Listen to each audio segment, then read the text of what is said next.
Good evening, everybody, and welcome to another edition of Inside the Pigskin. Boy, do we have a full house full of legendary people here. Glad we got six on. We probably could have had seven, but six was enough. No, this doesn't have anything to do with eight is enough to show that Dick Van Patten made famous, but six is enough for tonight, and we are loaded. And as you people saw, that OSU Buckeyes $20 million national championship. Who wouldn't want to listen to this? Seriously, really? Got to get those words in. Let me go ahead and talk about the crew tonight. Okay. George Eichhorn is back, but he's going to be permanently on this show. Good to be back. Thanks for having me. Good to be back with you. And we got Steve Ballesteri. Always a pleasure, my friend. Always a pleasure to have you back. Coach John Bonamago. Surprised he hadn't been hired by the coaching. Good stuff. He may get in there before it's over with. When he does, he gives us exclusive stuff. Bo Crouch. How's it going, gentlemen? And Travis Holmes. Hey, football all day long. Let's go. All right, boy, this chat room is incredibly busy. Candy, can you keep up with this group? I don't know, but do the best you can because this is going to be a loaded show. And we're just going to make sure that if we can't read them all, we're going to make sure we get them all on the screen. I have a lot to talk about tonight. All right, we'll talk about the takeaways from the Ohio State 34-23 win over Notre Dame. I'm going to give you guys the facts, and you can go out there and comment on which one makes the most sense because there is a lot of them. Nick Saban is correct. Get off Ryan Day's back because he lost to the Michigan Wolverines. If anything, the way I look at it is the Wolverines' loss made the Ohio State Buckeyes more determined. That's my opinion. There's a lot of other guys whose opinions don't matter, but I'm going to lay out the facts first. Ryan Day's college football playoff bonus, only another $1 million on top of his $10 million salary. Chip Kelly, coach, you're going to love this one. Okay, started coaching as a 26-year-old special teams coach for a freshman team at Columbia University in 1990. Coach, I said special teams coach. Okay, your forte.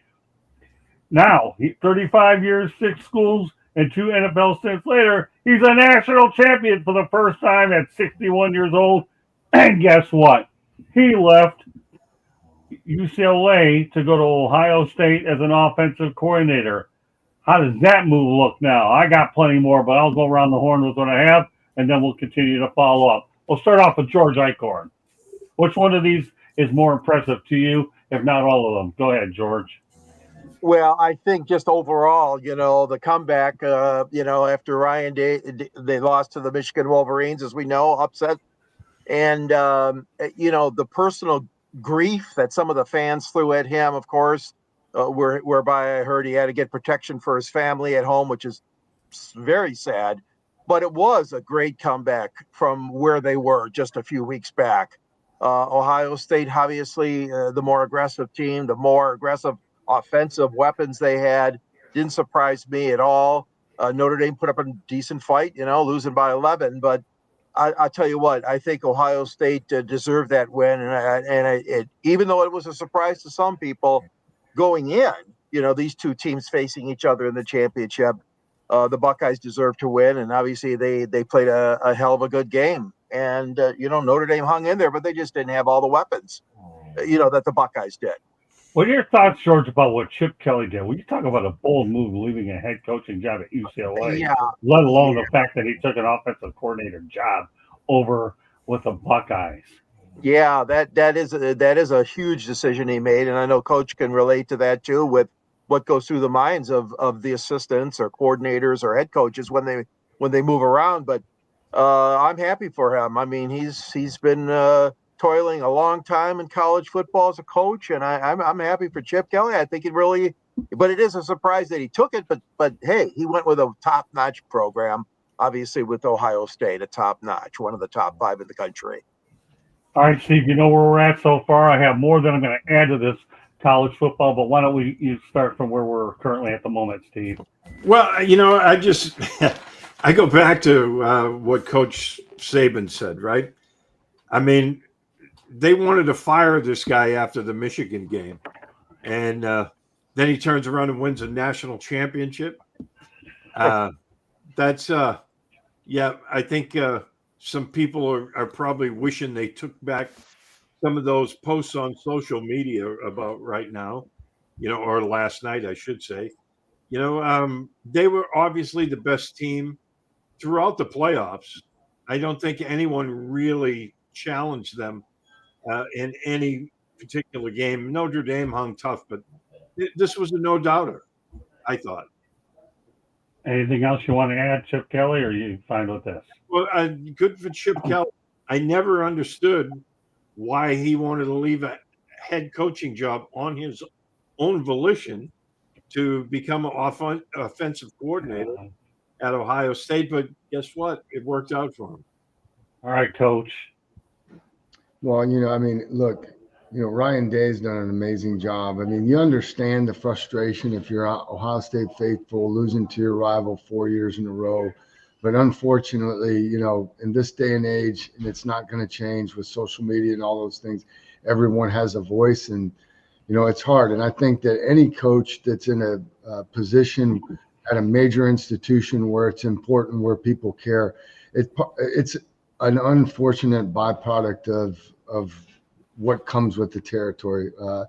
Good friend of mine, who passed away about 2 years ago, the late, great George DeLeon, told me a long time ago, he said, Bono, you don't coach for the money.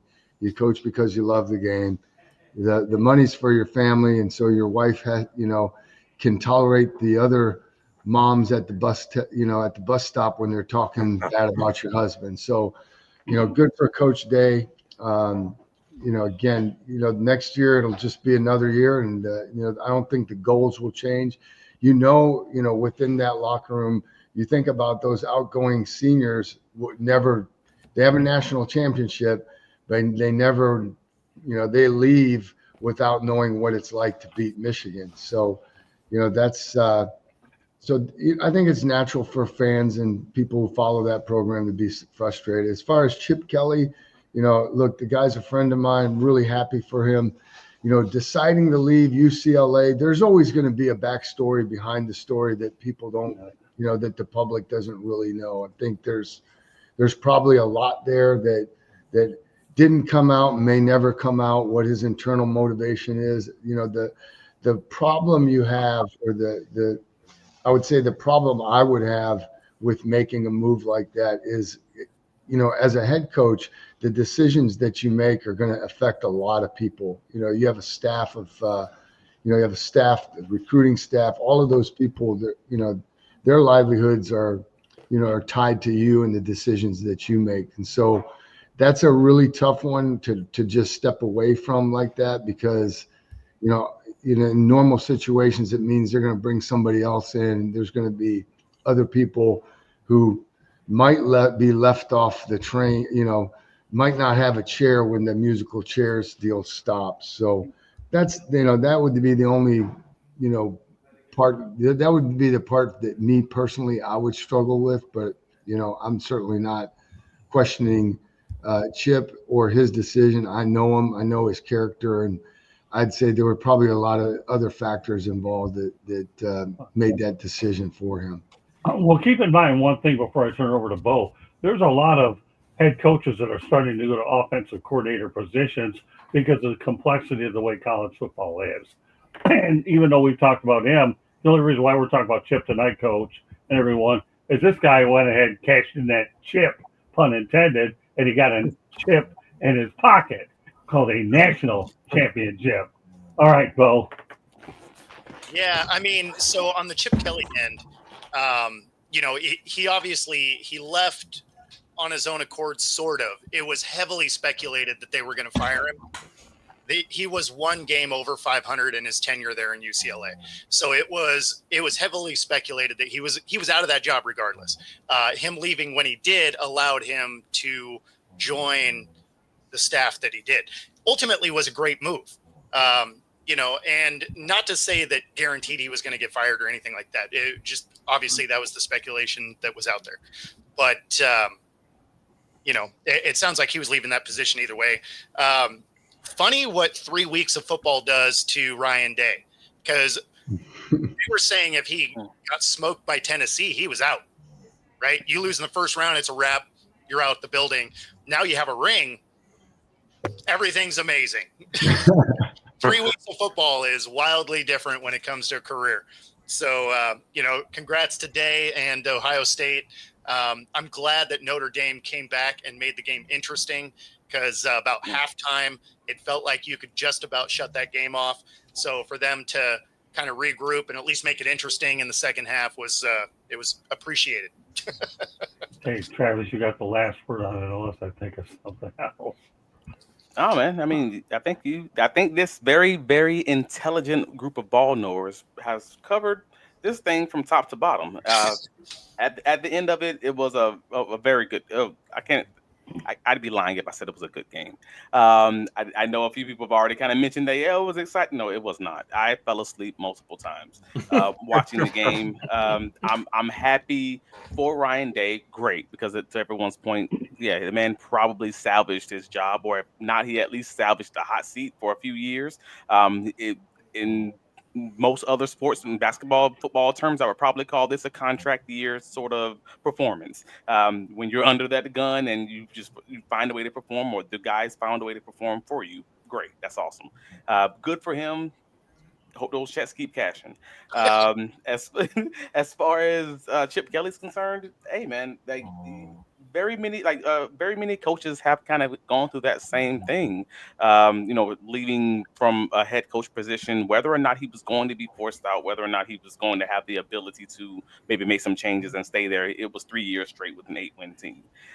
So if maybe he would have been able to keep the job, but it would have been on some rocky soil, or would have been some hot seat heat kind of situation. So it's great that he landed on his feet on his own terms, got the offensive coordinator position, and then gets his national championship. Like, the timing of that is perfect. Sometimes the best thing to know is when to move.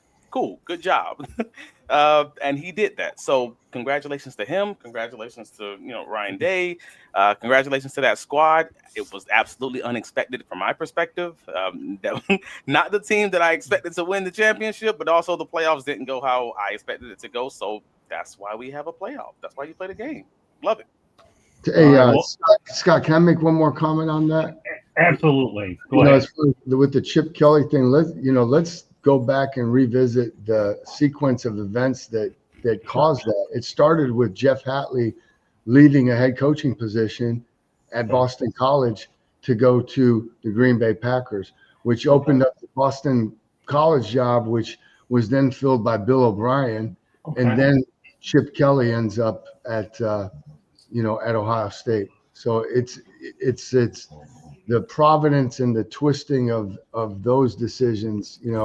Would Ohio State have won it if Billy O was there? It's amazing when you think about how one thing affects the other. Anybody that goes out there and second guesses Ohio State, everybody says the 3+1. Give me a break. Ryan Day earned this title, man, and he knocked off a couple of SEC teams doing it. And to segue into what I'm going to say now, that this is the second straight year no SEC national champ. Big Ten, meanwhile, has won 2 in a row with Michigan and Ohio State. Now, to Notre Dame's credit, they earned $20 million despite losing the national championship game and kept piling up checks with each win. I'll bet the Irish cleared at least got $40 million just because they're an independent. You think they're going to join a conference soon? No. Okay. But I will say this. Kudos to Marcus Freeman for getting Notre Dame this far, and let alone the fact that Ohio State spent $20 million in their I&L money wisely to win the national championship. So with all that said, George, I gave you a lot, and every one of you guys take note, because you're all going to get to say, and that's how we're going to close the topic. You talk about how much preparation went into this show. This topic alone took a lot, and I don't want to leave any stones unturned here. All right, Eichhorn, go ahead. Well, yeah, I mean, the money is flowing, and the rich, some of the rich get richer. I mean, Notre Dame has a huge contract, of course, for television, and they've had a great program over the years, but they haven't seemed to cross the finish line in quite a while. But that being said, the money does. Yeah, money is dominant now in college football, as we know, and it really speaks volumes for schools like Ohio State and Notre Dame, you mentioned. But as far as Marcus Freeman, that guy's got a very bright future, no question about it. He did a terrific job there at Notre Dame this season. He's a good guy on X's and O's and motivation of his team and them being independent, all the criticism they always get Notre Dame, but and then of course all the money that you mentioned, I mean, that's great. That funnels the program, funnels back in, and they continue to look for more kids in the portal and all that. So I mean, it's a situation where big money talks, as we know in college football, and those numbers are staggering. But yeah, if you can get that kind of payday, why not? I mean, it's incredible. But yeah, I'm very impressed with Marcus Freeman, first of all and foremost. Okay, Steve. Yeah, like George just said, money talks, and they made a boatload of it, and 20 million for losing the national championship. I mean, that sounds like Mike Tyson money right there, right?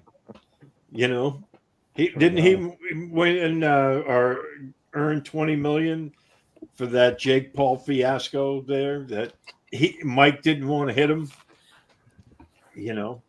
but we can talk about that another time. But good for Notre Dame. I mean, I didn't expect to see them anywhere near this national championship game. I thought they were going to go out in the first round, but me too. I thought Indiana was better than they was. Yeah, that's why you play the game. Yeah. I'm with you there, Steve. All right, Coach. It's great to see Notre Dame in the national championship game if you're a football person, especially when you consider the fact that, they've got challenges that a lot of schools don't academically, they don't just open the admissions there. I mean, the kids that get admitted there have to be legitimately good students. So they've done a phenomenal job. And I'll say they've made a lot more than 20 million, these schools that are just being in the tournament, the ticket sales, what it does to their fundraising, the exposure, all of those things. There's a lot of residual dollars that come along with that. So kudos to Marcus. Obviously, he does have a tremendously bright future. It'd be interesting to see, where he is 5 years from now and what he's doing. I like the fact that the Big Ten's won the last two. I think it creates more parity and more dialogue and more intrigue for college football. I think I think the SEC is a fantastic conference, but what's it do? It opens up the debate. It gets more people talking about college football, and that's just good for the game. Well. Yeah, I mean, that's another guy that it's amazing what a few weeks of football is, right? Mm-hmm. That was one where they were talking about if he is a first round exit, is his job on the line? Is he in the hot seat? He gets to the national championship game. Granted, he doesn't win, but all of a sudden now you're hearing his name floated around some of these NFL jobs. So it's funny how fickle this industry is. Oh, that's a good line. I like that. Ask Sam Darnold. Yeah, that's right. Exactly. You lose All right. games, probably lose 20 million a year. Yeah, you mentioned that last week. Boy, you nailed that one too. All right, Travis. Yeah. Again, it was a great showing for them. The fact that they were even in the game. Yes, they didn't get the victory that they wanted, but Marcus, did a good job having that team generally ready for this playoffs. Dealing with the attrition, obviously just trying to stay healthy. That's going to be the big thing, just moving into the playoffs in general for all these kids playing these extra games and just trying to stay healthy. So that's a big feat for him. If he can continue to build this thing with the playoffs the way that they are now, that you can be not just one of the top two teams to be in the national championship or have a shooting shot at it, but the top few teams. I think they have a legitimate opportunity here because, again, they're almost always, even in the Brian Kelly years, they were, generally those 10 to 12 win teams. that's going to get you. That's going to give you a puncher's chance at being in that playoff for most seasons. So if he can continue to just keep recruiting like they are, ABC always be recruiting. If he can continue doing it in that way, and yeah, just keep coaching that, solid. I don't even know what to call it. That solid middle of the pack, not high flying offense, but kind of just balanced offense, kind of the way that they do it as it currently stands. I think he'll give this chance. He'll give this squad a good chance, probably for the foreseeable future until he decides to leave. As long as he, of course, does not overstay his welcome, like many coaches of the past. Travis, I am so glad you brought up Ryan Kelly's name, and I'll tell you why I'm glad you did. Ryan Kelly said the other day that if Notre Dame wins, he should get a national championship ring. Really? Seriously? Yes, we know you recruited these players, but every time you got on the big stage, you laid an egg with them. So the fact of the matter is that Marcus Freeman went out there and took your players and made them better. Ryan, maybe you can learn something from this kid. He, like everybody on the panel said, this guy's got an unbelievable future ahead of him. Now, in order to be fair to Travis Holmes, we're going to start him first on this next topic because he's patiently waiting so that he can't say, oh, good job by the panel. You're the one who's going to get first dibs at the next one. All right. Oh. There you go. Okay. Detroit Lions lose to the Washington Commanders 45-31. Jared Goff, 4 turnovers, 3 interceptions, 1 strip sack fumble. Jaden Daniels, 22 of 31, 299 yards, 2 touchdowns. And the fact that he rushes 16 times, 51 yards. The Commanders' first NFC Championship game since 1992 when they defeated the Lions 41-10, 33 years ago. Daniels will become the 6th rookie quarterback to start in the conference championship game. And since the NFL merger in 1970, the ticket prices for this game range between $850 to $1,000, the most expensive ticket seat in Lions history. Travis, I gave you a lot here. What are your thoughts about the Lions and the Commanders and Jaden Daniels? I mean, my first reaction was, "Ooh, I felt bad for those fans. Lord, I felt bad for them." And I'm not even joking. Like that was legitimately my first reaction. It was they were paying not Super Bowl prices, but you are getting nearly Super Bowl prices. I mean, I believe it was one of the parking lots that had the authorities called on them because they were charging $1,000 for parking. I'm like, this is crazy. And I'm just starting there. So like the fact that you paid that kind of money, and they just didn't show up. And I don't want to say they didn't show up because the fact of the matter is the Detroit Lions did score 31 points. The losing team scored 31 points. That's insane. Like just point blank period. They had 21 points at the half. Like it was ridiculous, and no defense was played there. But also, I wanted to make sure I make this point clearly. The Washington Commanders did to the Detroit Lions what the Detroit Lions have been doing to everyone else in the NFL this entire season. And I said it immediately after the game was over because I was like, I had a feeling, but I wanted to see the stats just to make sure I wasn't crazy. Like the Tampa Bay Buccaneers, and I'm gonna loop this in a second, were like bottom of the league in the amount of times they went for it on 4th downs in the NFL. Like I believe it was like 14 times on 4th downs throughout the whole year. Meanwhile, the Detroit Lions were like the only winning team that had gone for it, in the top 5. Like out of the rest of them, they're all bad teams that were forced to do it all the time. It's just Dan Campbell's way. And the Washington Commanders, this playoffs, that's exactly what they've been doing. They've been taking the Detroit Lions. You're going to be super aggressive. We're going to be super aggressive. And that's going to allow us to close the margins. That advantage you've been given by going for it on 4th down all the time, we're going to start doing that. And they were 3 out of 4 on 4th downs, and that was the difference in this game. All those 4th down conversions over the other side of the 50 when they probably should have kicked the field goal or probably shouldn't have gone for it. That was the difference in this game, and I got to give them mad credit to it. But I foresee a lot more NFL teams, maybe even in this playoffs, going for it on more 4th downs just to try to do the same thing that the Lions have done. It sucks, but that's how they lost it. But it's interesting that flattery, the best form of flattery is imitation, and that's what Washington did here. Well, Dan Quinn beat Dan Campbell at his own game is what it would have turned out to be. All right, Bo, go ahead. Yeah, I mean, let's be honest. When you look at the stat sheet, the Lions were the better team across the board. You can't turn the ball over 5 times and expect to win. I understand they did it earlier in the year somehow. but it is the only reason they lost this game. They own every other stat throughout this game. So you turn the ball over 5 times, you're -5. So it's not even like their defense got a couple of them back, right? You're -5 at the end of the game. And somehow you were still in it, and you still put up more yardage, more first downs, were better on 3rd down, converted 2 of 2 on 4th down. I mean, when you look at the rest of the stat sheet, the Lions should have won. But then you look at that pesky column that says turnovers, and that'll lose you the game every time. All right, Candy, got a good couple of comments from Candy. So let's put those up there. They're pretty good, actually. Hogs are back. Yeah, they certainly look like it that day. Tried to have way too many injuries, can only sustain it so long. All right, Coach. I think that's funny is their defense did enough. Their defense did enough to win.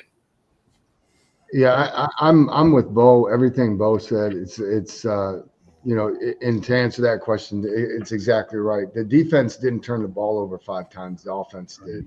The defense played through a lot of injuries, but the week before played exceptionally well. Probably played over their head, and they did enough to win the game yesterday. Just you can't keep putting them back on the field. It's the NFL in particular is a game of possessions, and when you give away 5 possessions, it's almost impossible to win, especially when you get to the playoffs when everybody, there's no weak teams in the playoffs. Okay, Steve. Yeah, the amazing thing to me in that game is they had the 5 turnovers and still scored 31 points. I mean,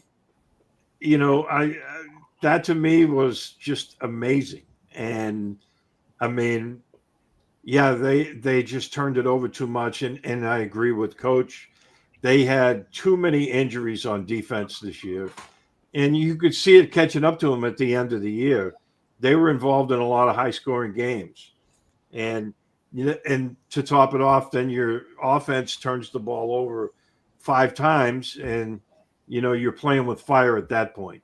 But kudos to the Lions. I was truly hoping they would go all the way this year because they'd never won a Super Bowl, and I really wanted to see them get in it and win it. That was the team I was rooting for. So I'm kind of bummed out about it, but that's heartbreak happens in the playoffs because all these teams make the playoffs.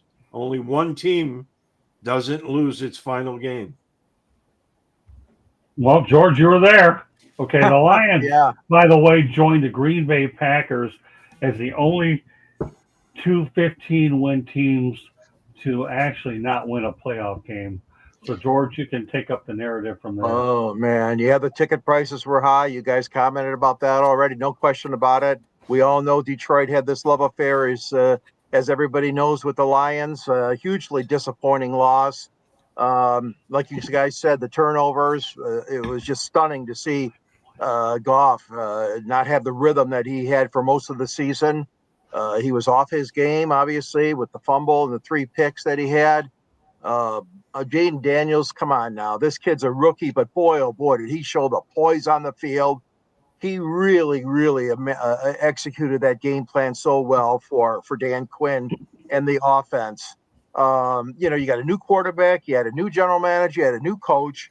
Unprecedented for them to come back from what they were. What were they, 4-13 a year ago? Washington? Yeah. I mean, unbelievable. This kid is just poised, And the thing is that when I was driving to the game, and there was a caller to one of the talk shows, and this guy said, I've seen Washington play a lot of times on TV. He says, if you let this guy, meaning, Jaden, if you let him control and march down the field, you're in for trouble. I mean, it was kind of like, couldn't believe that this guy kind of super analyzed what might happen. And then Scott, our other friend, of course, Leland Stein, made a comment to me after the first interception. He just rolled his eyes. He said, Goff, this doesn't look good, George. Doesn't look good. He's a sports writer in Michigan here, Leland Stein. And anyways, the story is disappointment. No question about it. The fans were upset. Everybody was upset in Detroit. But hey, as you guys said earlier, that's why you play the game, whether it's for the national championship, whether it's a playoff game. You know, did the one extra week hurt them? It shouldn't have. They healed up a few of the wounds, but in the end, too many injuries on defense, and obviously they were too many mistakes, as you guys said. Well, Alexander Looney added a spark, but the one thing I noticed in this game, and I want you guys to pay attention to it over the next few weeks, is this.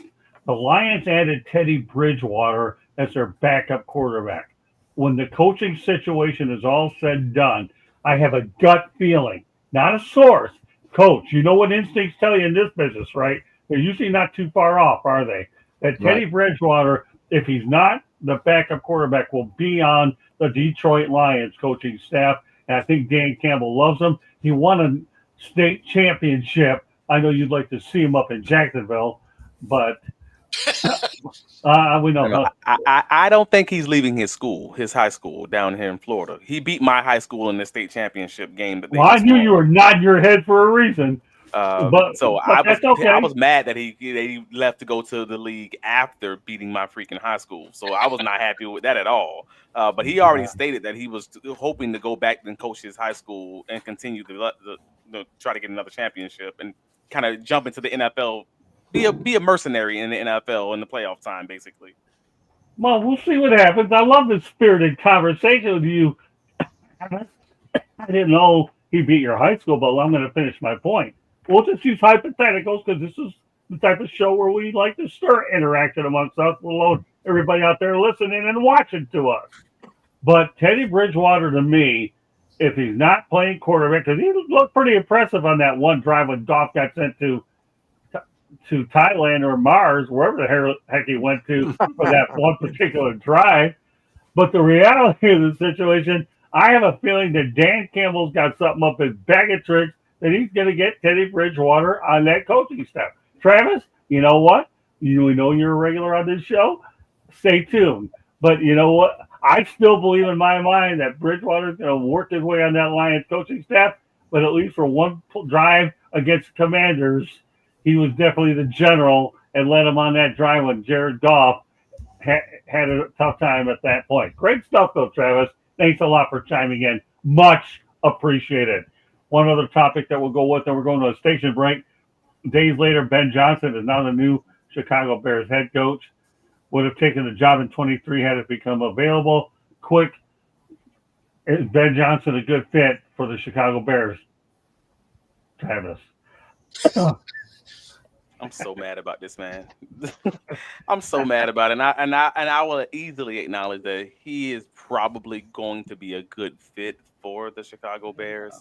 To my angst, to my anger, to my screaming in the void. I just being real. Ben Johnson was my favorite for the Jacksonville Jaguars to hire as their NFL head coach, with Liam Cohen probably being the second. So the Jaguars missing out on Ben Johnson. I'm a little bit in my feelings right now, but I can acknowledge that he's probably going to be a reasonably solid pick for the Bears, but they're probably going to win 5 games this coming season because, that's how that's probably going to go unless we see some significant change. So we'll see how that goes. But overall, it seems to be where he wanted to be.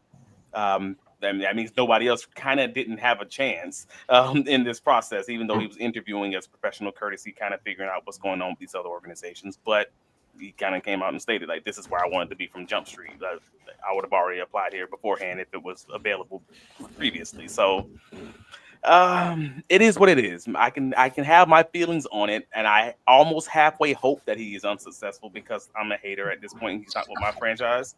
But if you got to go where you want it to go, and your family's going to be happy, and you can enjoy this money in the ways that you want it to and you plan to, man, I can't really hate on that too much. I'll blame Trent Baalke on this one. I actually thought he was going to Las Vegas to pair up with Tom Brady, but that was my opinion. Guess what? He's going to the Windy City, not the worst place in the world. All right, Bo. Yeah, I mean, when you look at what they have, it makes sense, right? I mean, if you can address the offensive line, although it did play better, as the year went on, it was still a very weak point of that team. But he has a new QB, right? Just coming off his rookie deal or his rookie contract or rookie season, man, words are hard, I guess. But they have a couple of offensive weapons. The defense, another unit that got better as the year went on. So there's some small tweaks, but he has something that's ready to rock. He's in a division that's tough, but it's not a full build it from nothing situation like going to, say, the Raiders, where you don't even have the quarterback situation figured out. Tons of holes all around. You look at maybe the Saints job where that thing is, unraveling currently. So, I mean, if you're looking at locations where he had things to work with immediately, the Bears was probably one of the more complete units to start with. And if you're a rookie coach, having some of those things worked out isn't a bad thing. Okay. Coach? I think it's a great fit. I think, we talked about this before when we talked about Caleb and how kind of the organization kind of, put him on unfirm footing just at the beginning with Eberflus being in the hot water, a new offensive coordinator. This is what the quarterback position is the first and most, if you don't have that right, it's going to make everything else a lot tougher. They have an excellent, promising young guy there in Caleb. And now they have arguably one of the more, exciting young offensive minds that have come out of the NFL in a while. So I think it's a good fit. It's a good pick. The fact that they've made this move as early as they have is going to give them a little bit of an edge in terms, just like the Patriots have right now, Steve, in terms of filling out the rest of that coaching staff. There's only so many experienced coaches that are out in the rotation. Everybody else is under contract. That's one of the most difficult things for a new head coach coming into the National Football League for the first time as a head coach, is putting together that staff. So, I applaud the Bears for moving quickly and swiftly, and I think it'll be a good marriage, and I think things will be on the upswing in in Chicago. Well, think about this. Ben Johnson could be Jaden Daniels with the Commanders, and now he gets to join Caleb Williams. The amazing part about it is these two quarterbacks were selected 1 and 2 at the NFL draft in Detroit, with George Eichhorn and I covered. So go figure, right down the road. But that said, we'll turn over to Steve. I mean, these comments are so great, I had to get me some popcorn. So I've been sitting here enjoying it. I think he's going to be a fantastic fit in Chicago. I'll be honest. I mean, the Patriots were hiring a new head coach, and they hired Mike Vrabel, who I thought, and that's a story for another time. But I thought that was the right fit for that team, because they need to build the culture, the kind of culture that Mike Vrabel brings to the table. But I'll be honest, I was really intrigued by the thought of Ben Johnson coming to New England, because I wanted to see what he would do with Drake May, who was the third quarterback taken, right? And I think he's going to do great and wonderful things wherever he goes. And I think that, Caleb Williams will be much better for it. Okay. George?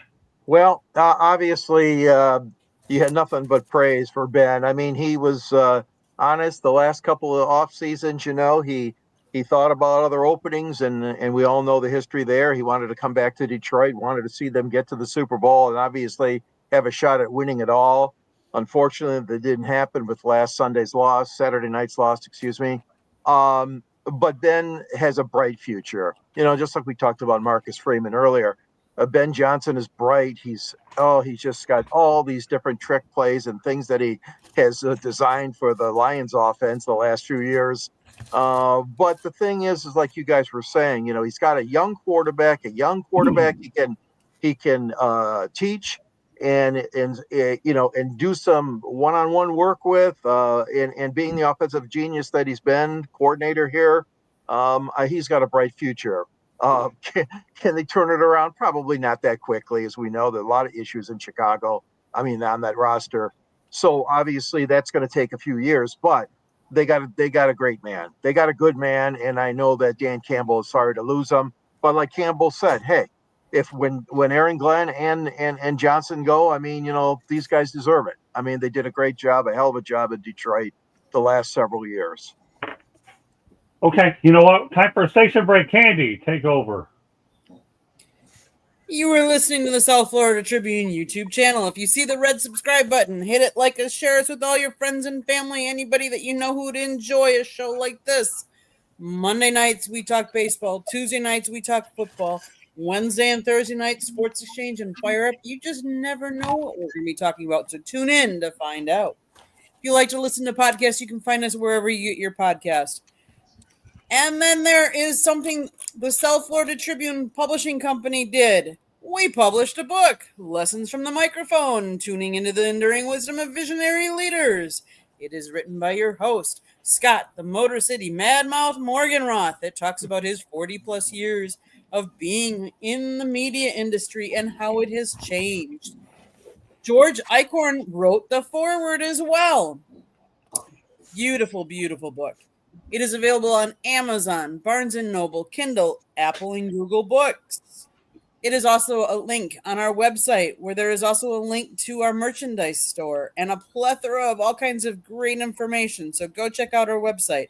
If you want to sponsor a show, you can call Scott. Or if you want to advertise, call Scott, 954-304-4941. If you want to be a guest or have show ideas or topic ideas, you can always email us at southfloridatribune@gmail.com. Back to you, Scott. All right, you know what? Steve Ballesteri, when I write book number 2, guess who gets the forward? You, my friend. All right, so when I write the next one, Steve Ballesteri and I have been going back for a while. I'm looking forward, pun intended, to see what kind of a forward you can write for my forward. Is that enough forwards there? That I'm not a math major, but that's forward to the third power. And I'm not a math guy. I'm not pretending to be one. So seriously, really, I'll tell you what.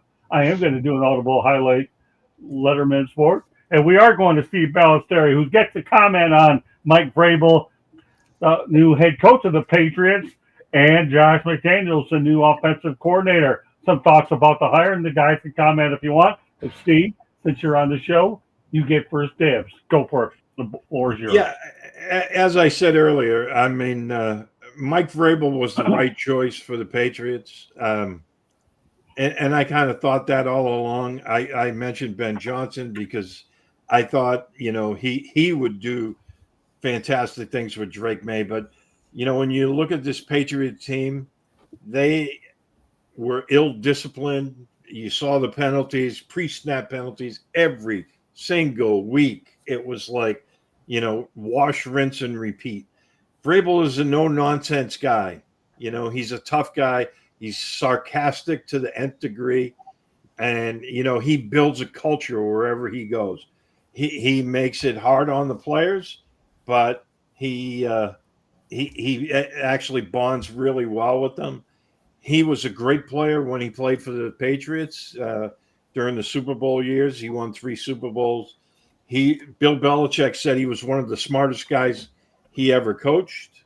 And he was a great linebacker, and he caught 11 touchdowns on 11 passes from Tom Brady. So that's a pretty good ratio. But no, I think he was the right guy for New England. I think they need to rebuild that culture that he would bring to the table. And plus, he's just got that a little bit of smart aleck guy, in him that I think is going to resonate with the players as well. Bringing Josh McDaniels back again, I thought was a no-brainer for a couple of different reasons. One, he's been a very successful offensive coordinator for 14 years in the NFL.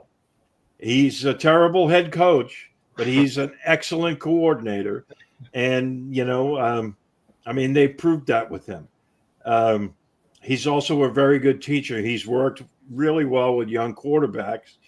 Jimmy Garoppolo, Jacoby Brissett broke in with Josh. And then, look at Mac Jones's rookie year compared to what he's done since. And that was the only year he spent with Josh McDaniels. So I think him and Drake May are going to be joined at the hip. I think the offense is going to get back on track. I think they need to start building from the inside out. They need some help first along the offensive line before they do a thing. You know, I think that's got to be the first order of business. I know everyone wants wide receivers and this and that. They need 2 new tackles, and I think Vrabel's going to bring that. You know what? No, go ahead. Finish your thought. That's okay. No, I was just going to say I think that he was the right hire for New England. He's the guy they need right now, and I think he's going to do a really good job there. I'm taking full advantage of you being on here. What are your thoughts about Belichick going to North Carolina? I love it. I thought that, it was a shocker when I heard it. But, Bill does what Bill wants, okay? And him going to UNC, when all the coaching hires were done last year, no one really was interested in him. I know Atlanta gave him a couple of interviews, but I think that there's a lot of people in the NFL that don't like Bill Belichick. Shocked face, right? And I think that carried over. So I think he was like, well, I'll go to college and I'll be successful. And then he's going to get to coach with his sons. Steve has been brought over from, Washington. He's going to be the defensive coordinator. That was a big mistake the Patriots made, and I blame that one on Mayo. Steve Belichick and Mayo were kind of like the co-defensive coordinators, but Steve was really higher up. Steve did all the calls. He made all the calls, the defensive calls. He was the one talking to the players, on the field. And when Mayo decided to hire a defensive coordinator, he hired Marcus Covington, who was a great defensive line coach, but wasn't ready to be a coordinator. And he offered Steve a demotion. He said, you can stay, but we're going to demote you. And I think that was a mistake that came back to haunt him, because you saw how the defense regressed this year. Okay, I'm opening up to the crew. You know what I've just talked about? Anything you want to ask Steve about the topic, or let alone anything that you want to express individually about the Mike Vrabel, Josh McDaniels hire? So, I've been around McDaniels. He's, like I said, he was not a good head coach. He flamed out twice. And, that I don't think he's going to get another offer again to be a head coach in the NFL. And that's one of the things that I really like about the hire, because you bring in a young guy, and, he's a hot offensive coordinator, and he does great and wonderful things. Right. And then 2-3 years down the road, he's a head coach somewhere else. Josh McDaniels isn't going anywhere. Right. I think he's going to be around as long as Vrabel's around. So hopefully, and for the Patriots' sake, that's another 10 years. And then you don't have to worry about your offensive coordinator going bye-bye. So I think that was the biggest thing I thought that was a positive, in bringing back McDaniels. I'd be hard-pressed to think Jared Mayo is going to be getting a high-profile job anytime soon. George, what are your thoughts about everything? Well, I think it's a good move by the Patriots. Mike has such great pedigree from his time as a player. And I look at his career, and he started with the Pittsburgh Steelers. Then he went to New England, of course, and ended up with the Kansas City Chiefs. You're talking about 3 of the premier franchises that we've seen in the American Football Conference in the last dozen or more years. And then the coaching, he coached at Ohio State. He coached down in Houston with the Texans, and then, of course, the Titans and the Browns. And this past year, he was he left Cleveland to come to New England. So, I think that getting Josh McDaniels is a good thing. And I do think Mike Vrabel, he is the kind of guy that you'd want in a job like that. Super Bowl champion, all Pro Bowls. I mean, you look at him, New England Patriots all time, this and that. He's a good choice. I think he's a good fit for them, and so is Josh. Coach. I think it's a great move. For all the reasons Steve and George talked about, I think it's it's a great hire. Let's go to the chat room, Candy. There's a few up there that we can put up. Bo and Travis are on deck. So there we go. Pat might be better off. They draft. LV thinking when they change LV has money. All right, okay, keep it going. All right, question: do you think Mike will do better than he did with the Titans? Anybody want to? So first off, it's not like Vrabel did bad with the Titans, right? Like his first couple of years, they got to the playoffs, they did solid. Then he had a hurt Henry and a Tannehill that was a shell of himself. Also, before they got D-Hop, you have to keep in mind, because this stat was brought up, that he was 11-11 for touchdowns for catches. You know what else is fun about that? Before they signed D-Hop, he had more career touchdowns than his entire receiving core going into that season. Right? How much success you expected him to have. The GM should have been fired. Vrabel should have been fine. Because guys never gave up. They were playing for him, right?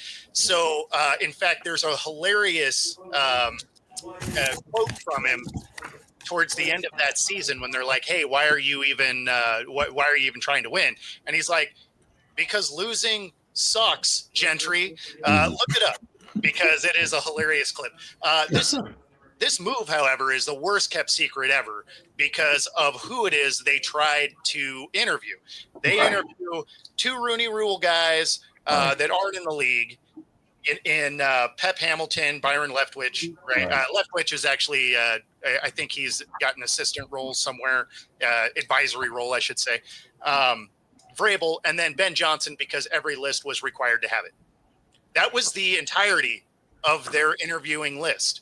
Two guys that they could interview at any time because they weren't on a team, and Ben Johnson because why not take a flyer?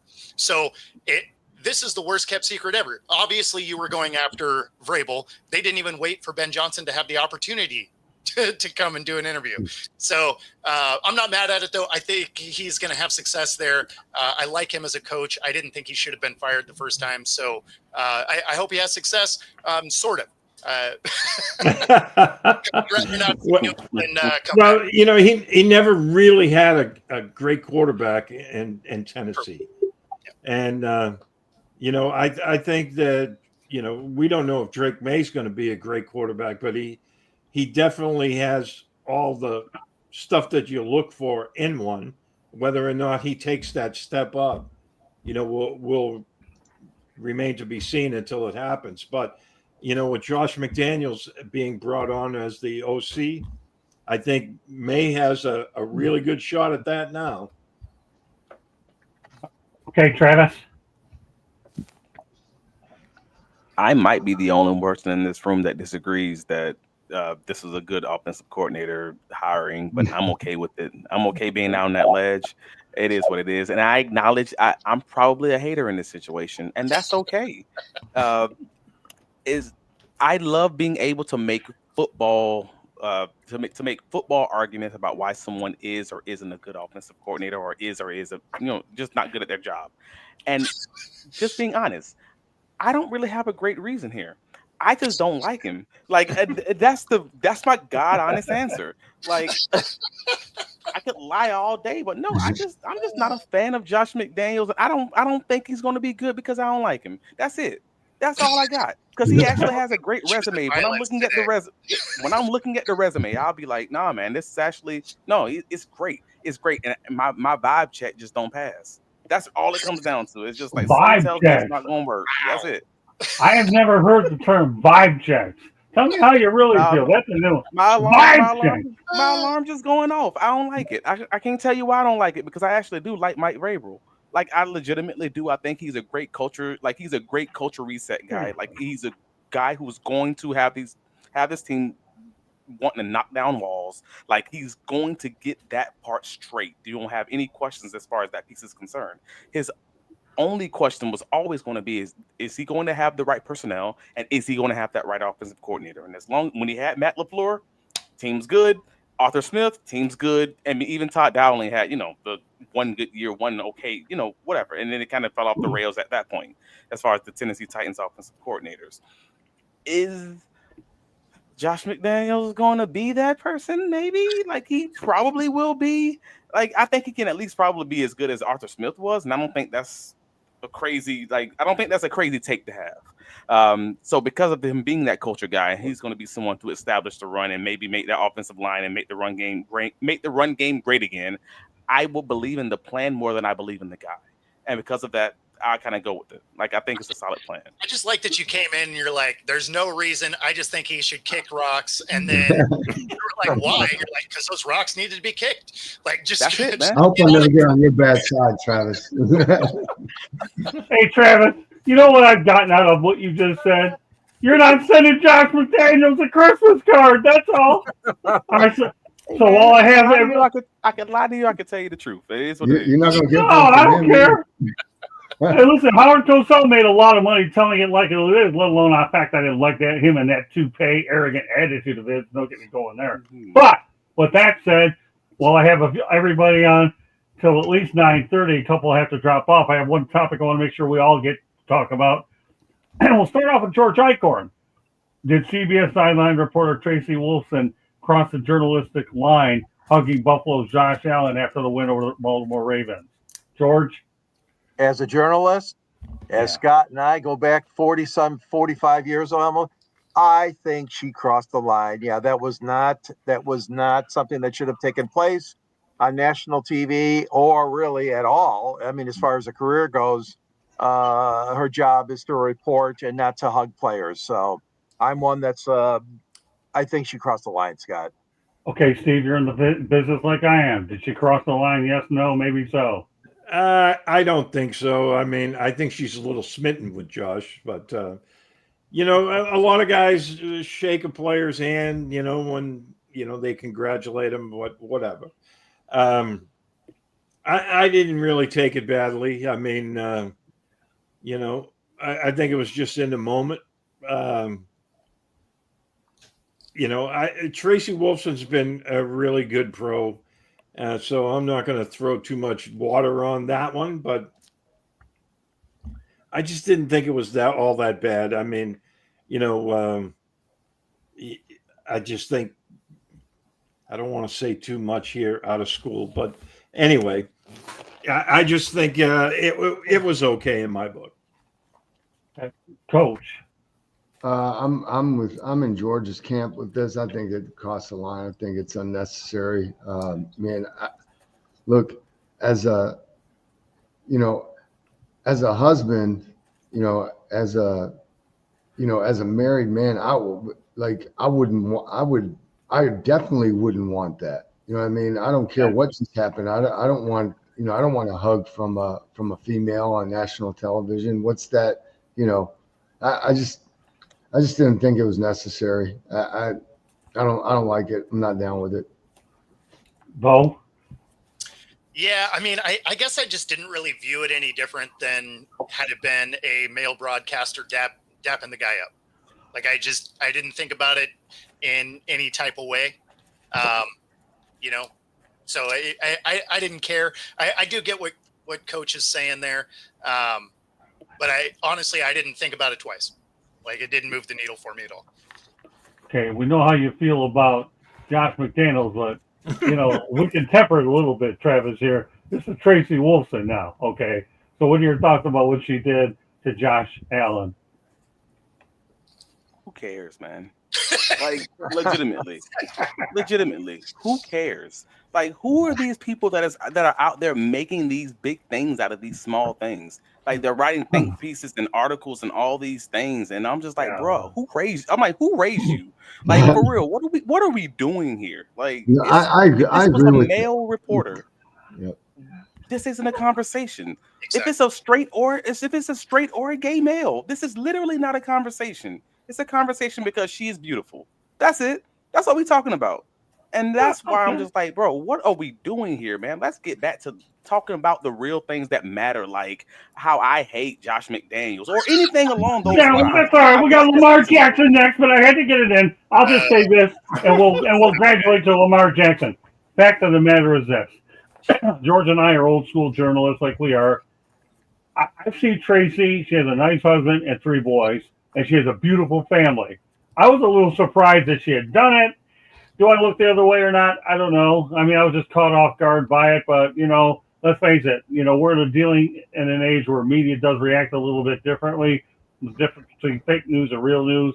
I was caught off guard. I could go either way, but Tracy, you know what? If you're gonna hug a guy, Josh Allen isn't a bad guy. He is pretty decent. All right, so now we're gonna follow Travis Holmes' request to talk about real football because I tell you, we're getting the press out of Travis Holmes tonight. We've been all over the map with this guy. So let's go to talk about Lamar Jackson. Is that all right with you, Travis? And you get the lead off on this one.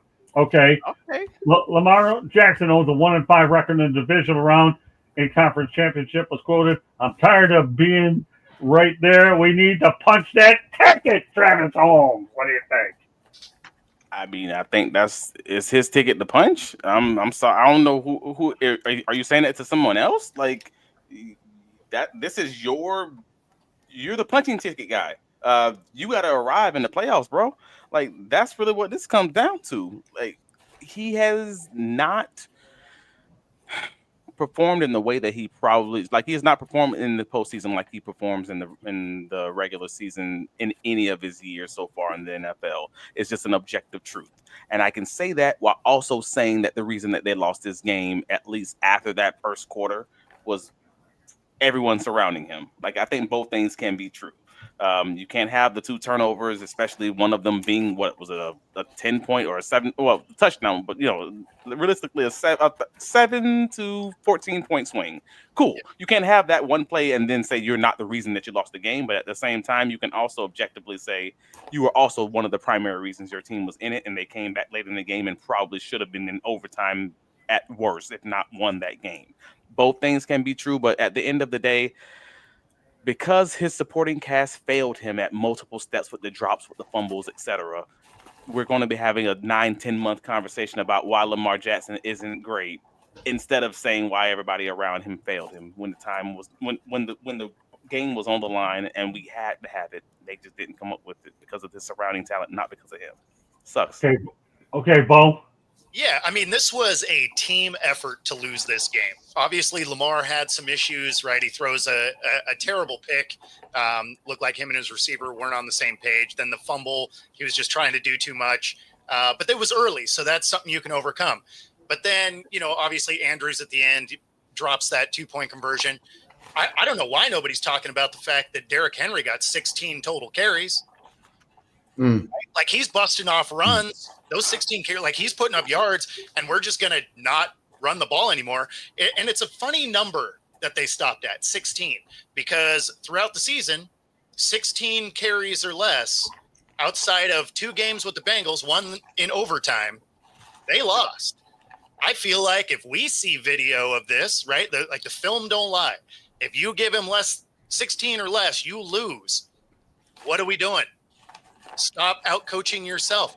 Just go with the game plan that wins you games all year. Okay, Coach. We have one more topic. Can you guys hang just a few more minutes, and then we'll look. If you can't, then you'll just let everybody know how they get hold of you. Coach, what are your thoughts about Lamar? I'm going to help shorten this up. I don't know if there's much more that I can add to the conversation than what Bo and Travis just said. So, again, take care of the football. Make a play at the end. It's a different conversation. So look, I think the guy's a great player. It's hard. And like we said earlier in the show, there's only one team at the end of this that's happy. That's just the reality of it. Fair enough. All right, Steve. Yeah, I mean, look, he had a couple of bad mistakes, and Bo talked about that early in the game. But great players overcome those, and he brought his team back. And again, you know, what I was watching the game, and I'm thinking to myself, why isn't Derrick Henry getting more carries? Is he banged up? Because he's such a difference maker, and that's what got you to this point this year. Is that running game just crushed people in the second half? And I thought they kind of outsmarted themselves in this game. They got away from what brought them there, and I think part of it was on coaching. I think this isn't an indictment of Jackson at all. I mean, I know, and Andrews is a great player. He had the one fumble, and he dropped that pass, which honestly, 99 times out of 100, he catches it. But it wasn't a great throw either. It was just one of those things. But at the same time, I don't think this is an indictment of Jackson at all, this game. I just think there was plenty of blame to go around. And the fact that he made the mistakes early, but he brought them back. That's what you look for in a star player, because they all make mistakes. Fair enough. George? Yeah, I mean, you guys, I really, you've added so much value to this conversation. I had Baltimore and Detroit, I'll be honest, to go to the Super Bowl. I'm just as disappointed with Baltimore failing as well. But you look at his career playoff record, he's 3-5. He's had an interception and a fumble in every one of those 8 playoff games. Now, I know you're saying, it's not just him. I get all that. John Harbaugh is going to have to take some of this. You talked about the running game and not using Henry. I really think that it was a team loss, not just Lamar Jackson's loss. Come on. I realize that. The fact of the matter is there again. They don't make the big plays to get over the hump and get to the Super Bowl, Baltimore. But they still got a great team. But we see what happens in the playoffs. Anybody can win. And Lamar's a good quarterback, though. All right, but that's not a team that's built to come from behind. All right, I know that Bo and Travis have to get going. Just let everybody know how they get a hold of you, Bo, real quick, and then Travis do the same. Then you guys can go. And we only have one more topic to wrap it up. Go ahead. Nope, Bo, I'm not leaving. Oh, I thought you had to drop. Okay. All right, Bo, let everybody know how they can get a hold of you. Yeah, so right there on the screen, YouTube at Football-Talk, Wednesdays with Coach, and of course, 5 days a week, Roku TV. Okay, very good, Bo. Thank you very much. I know it's the bottom of your screen, but you know what? At least it's at the top of your lungs. Very good. We'll see you next Tuesday night. Thank you very much. All right, that leaves 5 of us, okay? Now, I wanted to circle back before we change the subject, just on this Baltimore Ravens thing. Okay, just because you guys mentioned an awesome point talking about the running game and how they abandoned it. They also abandoned the run game in their loss to Kansas City last year. Like, Todd Monken has now done the same thing in 2 postseason losses in a row, which is get away from the one thing that everyone knows this Baltimore Ravens team as, this run the ball offense. They didn't run the ball on either of those 2-point conversions also. And I was scratching my head when the ball got tipped at the line of scrimmage on the first one. And I'm like, all right, cool. You literally motioned Derrick Henry out of the backfield. So you don't even give the threat of giving him the ball. And then they did the same thing on the drop pass on the second 2-point conversion. In the snow, in the cold. Give the ball to your guy 2 years in a row. So I think that's an indictment on Todd Monken, probably equally as much as it's an indictment on anything Lamar Jackson did in that first half. Great point. Let me add one more thing to it. We do a one more subject to talk about. First of all, in their previous meeting, Ravens 35-10 over the Bills, and until Lamar Jackson can go to the championship game, let alone Super Bowl, he's going to have to face these questions until they finally get to the Super Bowl. That's all I'll say. So what you do in the regular season really doesn't matter until you get in the playoffs, and that's what we're all about. Last topic of the night.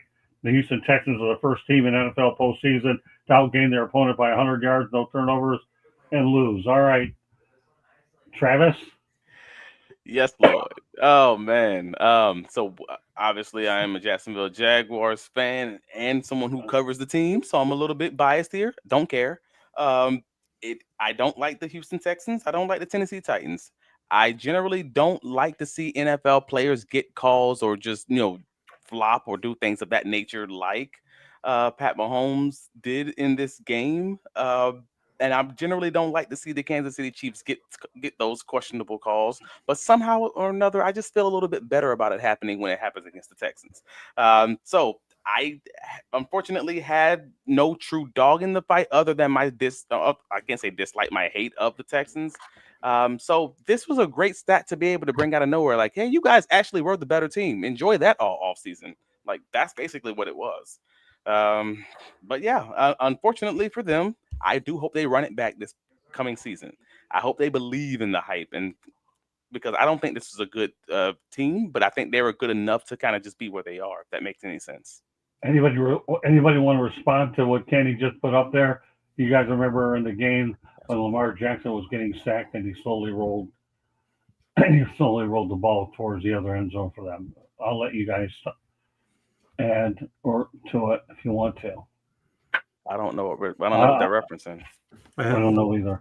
Okay, that's fine. Coach, what are your thoughts about the topic? You're on mute. I haven't taken up lip reading. I don't know lip reading, Coach, but mute doesn't help at all. Katie, with you, I apologize for that, but okay. my barking dog in the background wouldn't be very good. No problem. Yeah, that's okay. We're all good, Coach. You know the topic.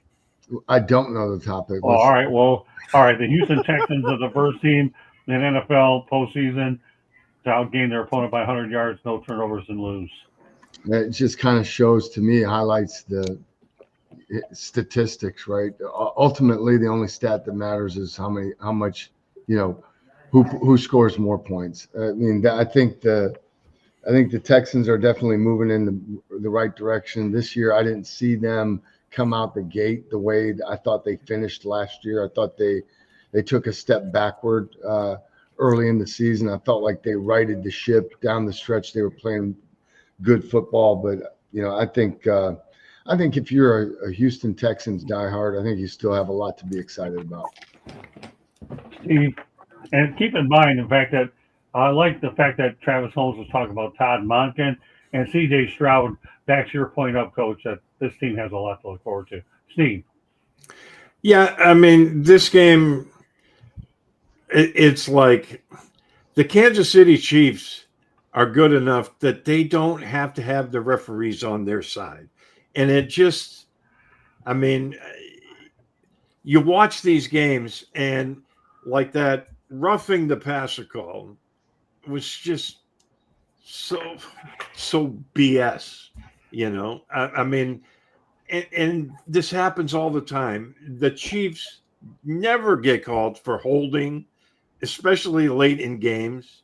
And it's like you watch this game and you're shaking your head at the end. The Chiefs are good enough. They don't need to have the referees on their side of the field. I mean, the whole thing was just... So Pats fans do know what it feels like now, huh? Interesting. Please. People talk about Brady. I can show you a 5-minute montage of Tom Brady getting absolutely smoked where they never called a roughing the passer penalty. So, I mean... well, you got 50 years of stuff to pull from. That's true. Yeah, Tom Brady was great at the end of World War II. So, no, but it's frustrating when you're trying to watch a good football game and things turn like they do. And that flop was, I mean, Patrick Mahomes is better than that. He didn't need to, and that was a terrible flop to boot. George? Yeah, I mean, statistically, Houston should have won that game. But two things that glaring for me were the number of sacks. Stroud was sacked 8 times, and then of course the ridiculous penalties. They had 8 penalties as opposed to 4 penalties for the Chiefs. And I agree. I mean, the perception out there, fans have a right, and media, to be concerned. The favoritism that looks like it's happening for the Chiefs by the officials. Clay Martin was the referee. Those referees that are picked for these games are the top notch. At least we're told the top of the line. And by the way, congratulations to a Michigan guy, the guy who refereed the Lions the other night. He got the Super Bowl assignment today, Tolbert. But all this being said, I do think that I agree with Coach. I mean, coming out of the gate, they ended up only 10-8, including this loss to Texans. They did not come out of the gate with the firepower. I agree, Coach, that they were expected to back in September and early fall. But that being said, they still were in this game until the end. But boy, oh boy, some of those questionable calls, I'm wondering about those, and it really, really was a tough loss for the Texans. Well, if you're going to three-peat, you need breaks like this. Quickly, predictions. All right. I have a couple games. We don't have a lot of them this week. All right, George, let's start off with you. Washington at Philadelphia. Who you got? Well, after what I saw on Saturday night, I'm not going to put anything past the Washington as far as upsetting the Eagles. The Eagles are 6-point favorites, I believe. But I'll go with the hot team. I'll go with the Commanders on this one, by about 10 points, maybe. No, not 10. What am I thinking? How about a field goal by 3 points? I'm not worried about points first. Okay, All I want to know is a flat winner. Okay, Buffalo, Kansas City. Who you got? Kansas City. Can't go against them now because it seems like they got a lot of things going for them, but they're 2-point favorites. That's going to be a great game, though. I'll go with Kansas City. All right, Steve, you know the games. Philadelphia, 2 words. Saquon Barkley. There you go. That's good. And the other game. I really like Josh Allen, so I don't think they're going to beat Kansas City, but I'm going to call the Bills because I'd like to see Josh Allen in the Super Bowl. Okay. And so would Tracy Wolfson. Just kidding. Yeah. I had to. I'm telling you, I think she's smitten. I couldn't help myself. All right, Coach, you know the games. I'd like to see the Commanders and the Bills. That's who I'd like to see. Okay, Travis? I believe the Eagles will win. To Steve's point, Saquon Barkley, and they did not have a great game, stopping the run. Even last week, and this one won't be as much of a shootout. And I do believe Saquon putting up anything around 200 total yards is going to be a problem. And as far as the Bills Chiefs, it's hard to go against the King, man. I wouldn't put my money on it, but I truly believe this isn't the normal Chiefs team. This isn't the normal Chiefs offense. This isn't the normal Pat Mahomes. And I do believe this might finally be the year that Josh Allen gets over that hump and, gets past the mutant that is Pat Mahomes. So I'm going with the Bills.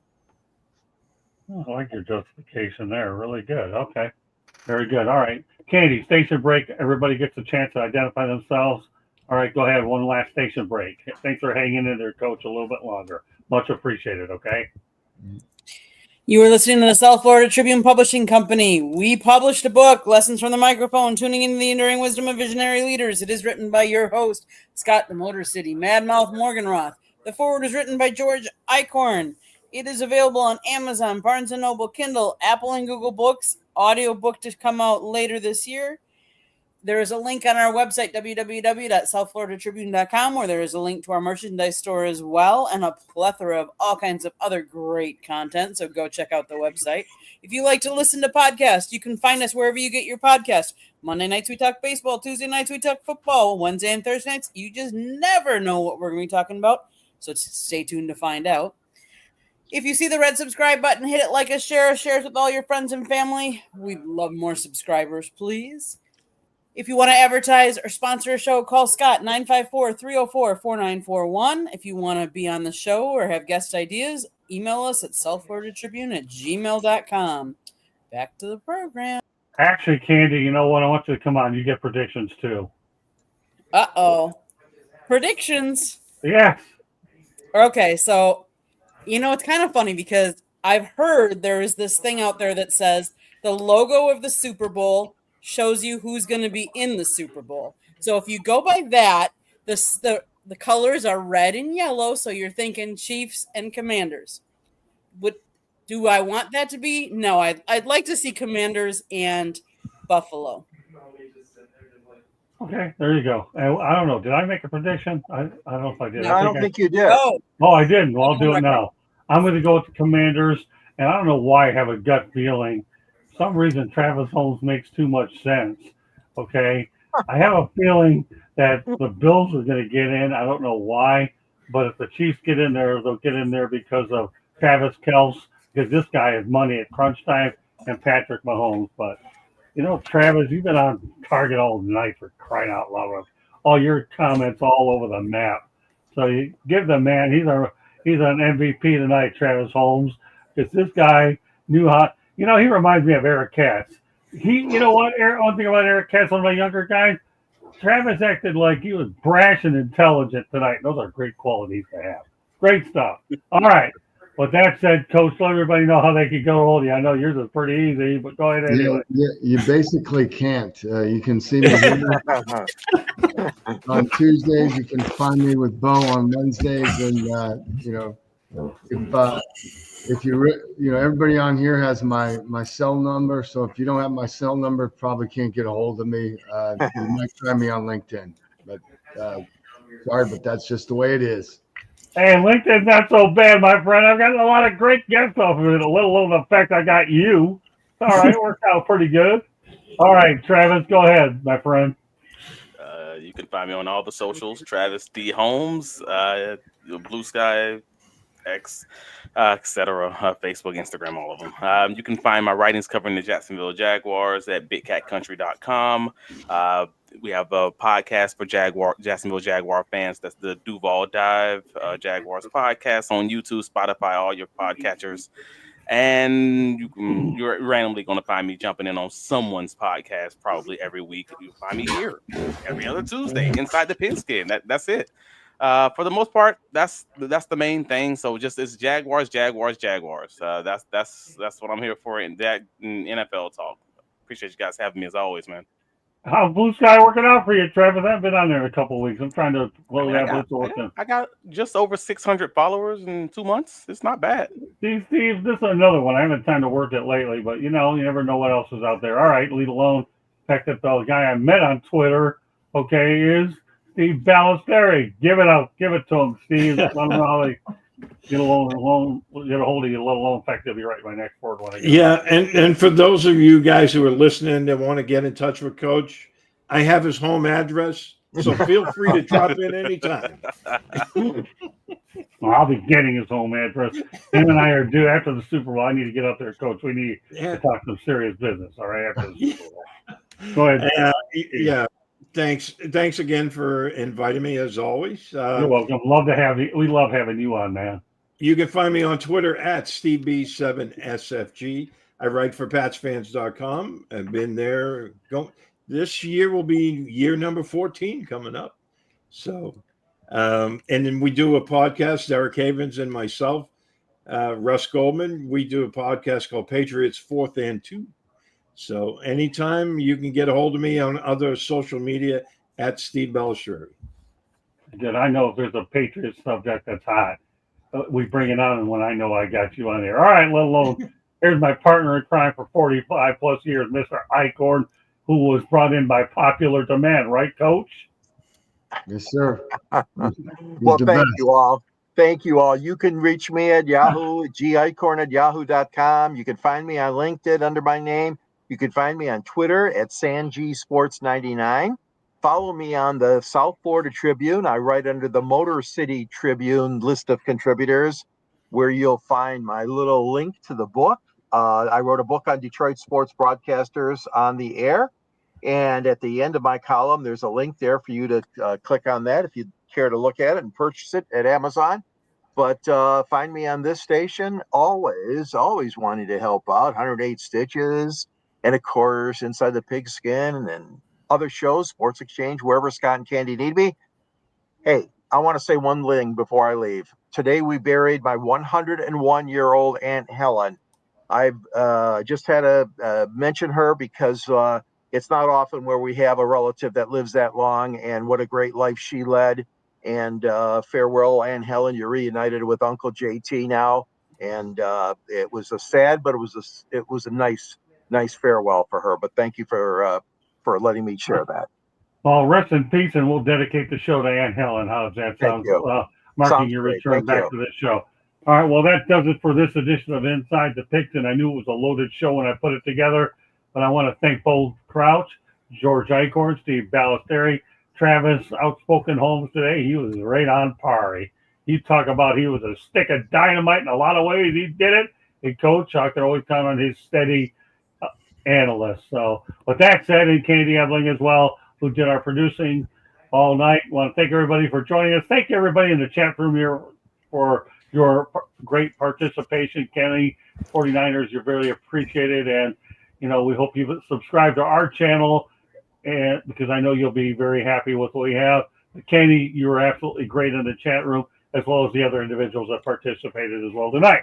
Hope everybody enjoys the football this week. We have another great show lined up next week. And Candy and I will be covering the Super Bowl week. So we'll be out in New Orleans. I think we're leaving a week from this Saturday. So we're going to try to put together this broadcast only if we can. Otherwise, the other shows will take a week off. So on behalf of Candy Ebling, George Eichhorn, Bo Crouch, Coach John Bonamago, Travis Holmes, and Steve Ballesteri, my name is Scott Morgan, Mouth the Motor City Madmouth. Thank you for joining us on this edition of Inside the Pigskin. See you next Tuesday night, everybody. Have a great week. Bye now.